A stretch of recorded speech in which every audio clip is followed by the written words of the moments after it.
Good afternoon. This is Jerome Prince, Mayor, City of Gary.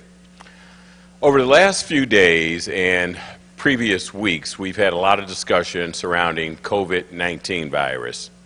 As of recent, the governor executed what was called an executive order, and as a city administration, we attempted to share that information as well as offer some suggestive guidance for us as citizens to adhere to. Since then, I've had a number of conversations and concern and some questions relative to what was the intent of the order, what is the intent of City Hall, and specifically, how does this relate to religious entities? I want to make it clear that all of our actions are in an effort to combat a virus. As I said, this is a war against a virus, and certainly not a war against our respected, well-held religious entities, churches, and facilities of the like. To that end, I'd asked a few pastors to attend this morning to help add some clarity to the situation, as well as articulate from our perspective what the exact emphasis of the governor's executive order is.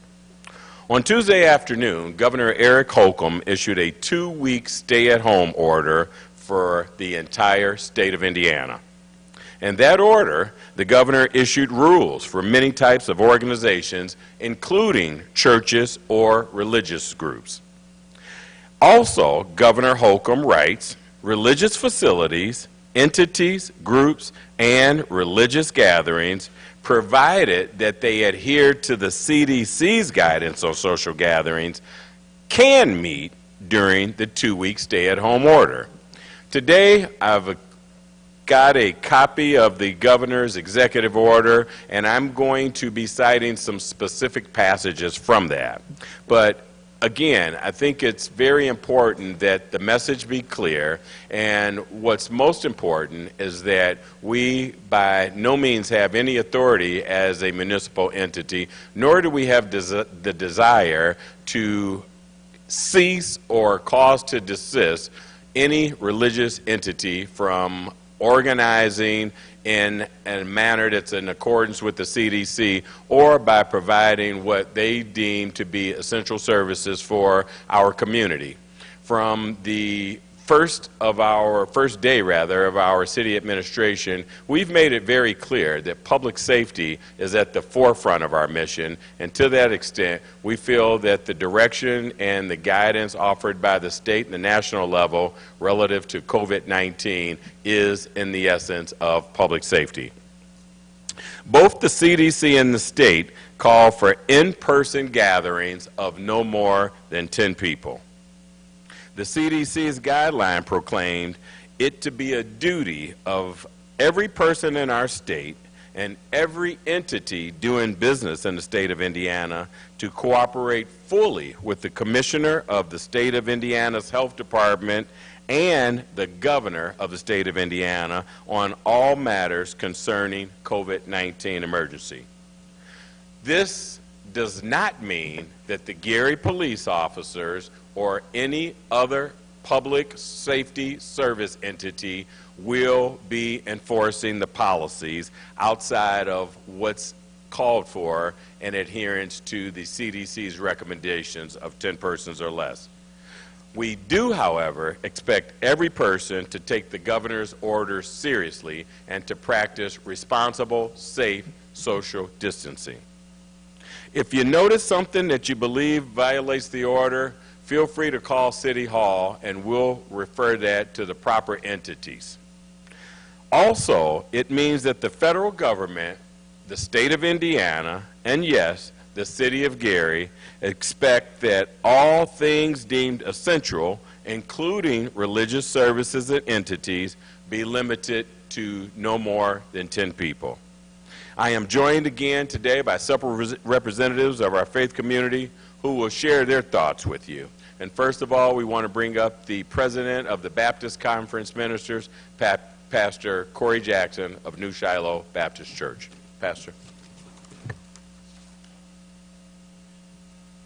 Thank you, Mr. Mayor, and we appreciate your time for coming out to allow us to have this opportunity to be clear to our community and our parishioners and whom we represent what is expected of us while following the CDC rules in regards to fighting the coronavirus. I am asking, as the president of the Baptist Minister Conference, that all religious entities, please, let's follow those mandated rules or suggestions of 10 people or less in our worship services. It does not mean that we have to forego the creative methods in which we have adjusted to in the past week of religious services, such as streaming online, doing our Bible studies online. Some churches held parking lot services where the membership parked in the cars. Those things are creative while maintaining their 6 feet of social distancing. And so we want to let the city know and the mayor know that we are here to support your efforts in this fight, that we want to work with you, and that we are encouraged in knowing that as we come together and work as a team, that we can be victorious in our efforts. But I think that we want to be clear, and we thank the governor for in his mandate that he did deem religious entities as essential. And I think that was some of the misunderstanding in which we had, but that has been cleared up. And to our religious community and to our brothers and sisters in Christ, I thank God for the mayor making it clear you don't have to worry about all the calls of going to jail for going to church on Sunday. But we do expect, to be clear, that we are following the 10-person mandate. This is to save lives and to continue to restore and rebuild our community. And whatever we as the Baptist Minister Conference can do, Mr. Mayor, we're here to do that for you.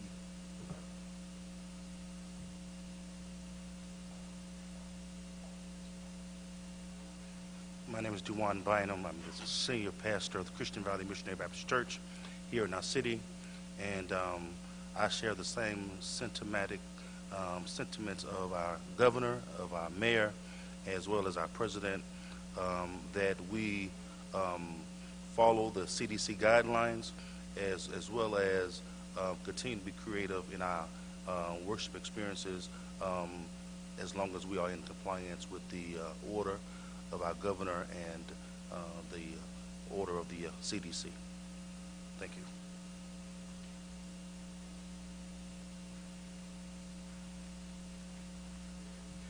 Greetings. My name is Dyke Lee, Pastor Dyke Lee. I'm the pastor of First Tabernacle Baptist Church. I'm also the General Secretary for the Baptist Ministers Conference, and we come today to just join in support of the decision of our Governor A. Holcomb, as well as the City of Gary and our Mayor, Mr. Jerome Prince, in encouraging that everyone follow the guidelines as outlined by the Center for Disease Control. We do recognize that this pandemic has caused some level of uneasiness among the faith community. We want you to know that we support the decision. However, we do recognize that exercising our faith is very important in the stabilization and going forward as we move through this trying time. We want you to know we're there to support you. We want you to know that we're there to give you the encouragement that you need while we all go through this. So we stand in support of our mayor and our mayor's office. We know that we have exercising very creative ways of worship, but these are the times we live in, and we must continue to do that. And we just want to let you know that we're there for you to support in any way that we possibly can. God bless.